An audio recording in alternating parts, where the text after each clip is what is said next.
of you are probably having some fruits or vegetables that are starting to get really soft or turn. One of the great things you can do with that is bake with them. So if you're having berries that are starting to get too soft, you can freeze them. You can make smoothies with them, not smoothies, or you can make jam with them. We have some pears that were getting really, really soft, and so I'm gonna make pear butter with it. It's really easy. So my very nice husband cut up all the pears. I'm gonna put pears are really sweet, so you really don't have to add much. So that's maybe a tablespoon, maybe actually a little bit less. There we go. And I'm gonna turn this on nice and low. So that is a medium low. And then I'm gonna add about 2 ounces of water. Okay. And this is about 4 pears. All right. And I am just gonna let them stew in their own juices for the next few hours. Okay. Get them all nice and mushy. And then I'm gonna whip them into a really nice butter that you can put on pancakes, you can put it on French toast, you can put it on regular toast. And instead of having these beautiful, gorgeous pears go bad, now I have something else to do with them.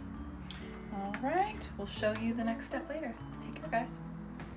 Hey guys, okay, so you can see the pears have really started to boil off. This now has the consistency of applesauce.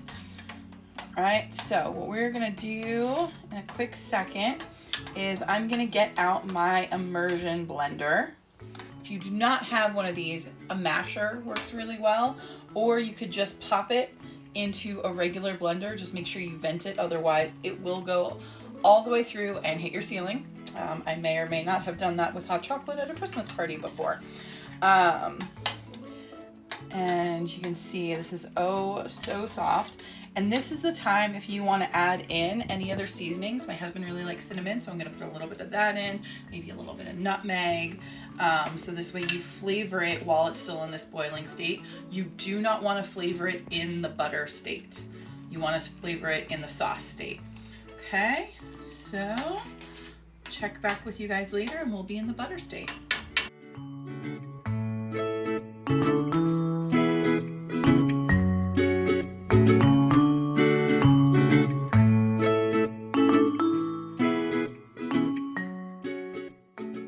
Alright, so I've taken my immersion blender and I've gotten rid of all the big lumps, and this is how it should look. And now we're just going to let it reduce and get super, super thick. Okay, and you want to just continually stir it so it doesn't burn at the bottom, because there's lots and lots of sugars in here to caramelize. All right, and we'll check back in with you when it is butter time.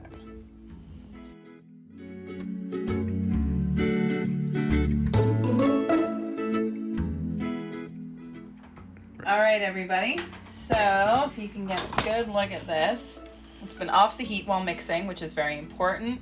So you can see this is super thick, super velvety. This is what your pear butter should look like. So if I see and get it here, there's a very slow drop. I could, if I wanted it really, really thick, I could go for about another 5 minutes whisking it, and it would make it that really, really thick butter. But I'm doing a really light butter so that it melts a little bit more on toast and stuff. But you can see, here's how you know it's changed to butter. I do the scrape and it doesn't close back in on itself. Okay. All right, you guys. So great way to preserve any of your fresh fruits that have started to turn or get too soft that you have in your house, but you obviously don't want to throw anything away. I usually try not to throw anything away ever, but right now is really important so that we don't keep going back and forth to the store. So this is a great way to preserve your fresh fruits. All right, take care, you guys. Thanks so much. Bye.